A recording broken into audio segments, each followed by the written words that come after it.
We're going to start Unit 2 off by combining two things that we learned to do in Unit 1, or reviewed to do in Unit 1, really. In Unit 1 we learned or reviewed how to graph a linear equation, such as y is equal to x minus 4. We also talked about how to graph things, inequalities I mean, on a number line. So something that would have an open circle, and let's say we shade to the left. Today we are combining both of these topics, and we're going to be graphing inequalities in a coordinate plane. So these are the three examples that we're going to be doing together, and then I'm going to have you do one try on your own. I want to talk about kind of what these are going to look like. These are three different linear inequalities. I want to remind us about the graph of x is equal to 6. If you remember, that would be, if we were to graph that, a vertical line through x is 6. Okay? So we're going to do something similar to that, but this inequality lets me know I'm actually going to be shading in my coordinate plane. So I want to talk about what that's going to look like. With this next one over here, we need to first get y by itself. So I want to rewrite this so that we have the letter y by itself. We can't do anything until then. Y is greater than or equal to negative x plus 2 is what we're going to be graphing. And what I want you to take away from this example, and it'll make more sense in a second, but if y is greater than, we're going to be shading above the line that we graph. This last one, y is already by itself, but this one says that y is less than, which means we're going to be shading below the line that we graph. So let's go ahead and get started on that. There's our coordinate plane. Here are our three inequalities. Let's do it. This says that x is less than 6. It does not say equal to, so when there's no equal to sign, we're going to have a dashed line. It's not going to be solid. Remember, this is a vertical line through x is 6. So I'm going to begin to sketch that vertical line. But remember, it's dashed, not a solid line. There it is. And this says that x is less than 6, so you're going to shade in the direction of all the numbers less than 6. Well, think about it. 7's over here, so I want to shade in the direction where everything is less than 6, which is literally, in this case, almost everything on this particular coordinate plane. But everything that direction would satisfy that inequality. This next one is y is greater than or equal to negative x plus 2. So I want to first start on my y-intercept, which is at 2, which is right there. My slope is negative 1, which means I'm going to be going down 1 over 1, down 1 over 1, down 1 over 1, down 1 over 1, this direction. Let's make it go the entire coordinate plane. And since this says less than or equal to, that guy, that means we're going to have a solid line, like we're used to graphing.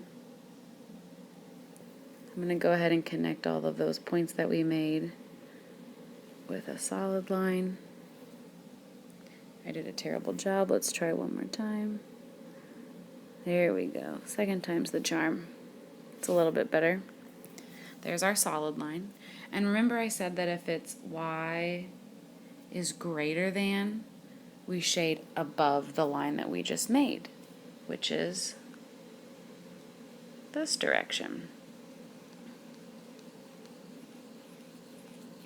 We graphed that line, and it's everything above that line satisfies that inequality.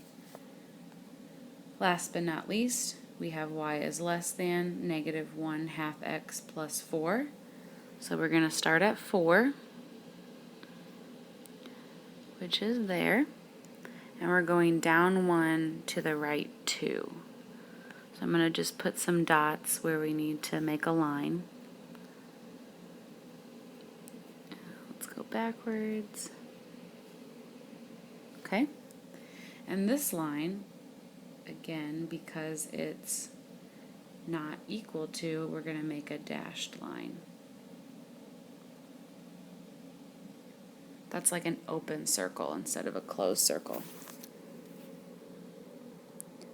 So let's put some dashes so that we know it's not solid.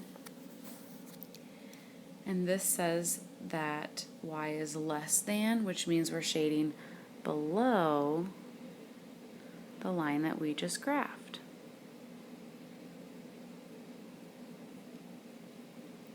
Okay, this was kind of a lot. This last part says list 3 points that satisfy the system of inequalities. That means the answer to this system is any point that's inside all 3 of the shaded regions. So that's why I color-coded everything, to make it maybe kind of easy to see, but I'm going to make it even better here in a second. So remember, it had to be to the left of this line. Okay. It had to be below our blue line and above our purple line. So our answers are going to lie in this itty-bitty triangle where everything overlaps. So any point in this area will work as a solution. So for example, I see the point 4, 0 in this solution. So that would be one possible answer. I'm pretty sure I see the point 2, 2 sticking in there somewhere. So that'd be another example of a solution to this inequality. And let's maybe move to this guy over here. I think that's 7, -1. That would also be a solution to this set of inequalities that we just graphed. Okay? A little bit complicated, kind of a lot to remember, but that's how you do it. So here's the problem I would love for you to try on your own. I want you to keep in mind a couple of things. First, we need to get y by itself. I want you to remember the difference between a solid line and a dashed line. And I want you to remember the difference between how you decide to shade up or to shade below. Remember, if it's y is greater than, you shade above. If it's y is less than, you're going to shade below. You're going to have a solid line if it's greater than or equal to or less than or equal to, dashed line if it's just greater than or less than. And then I want you to try to list 3 points that satisfy the system of inequalities. Good luck. You guys can do it.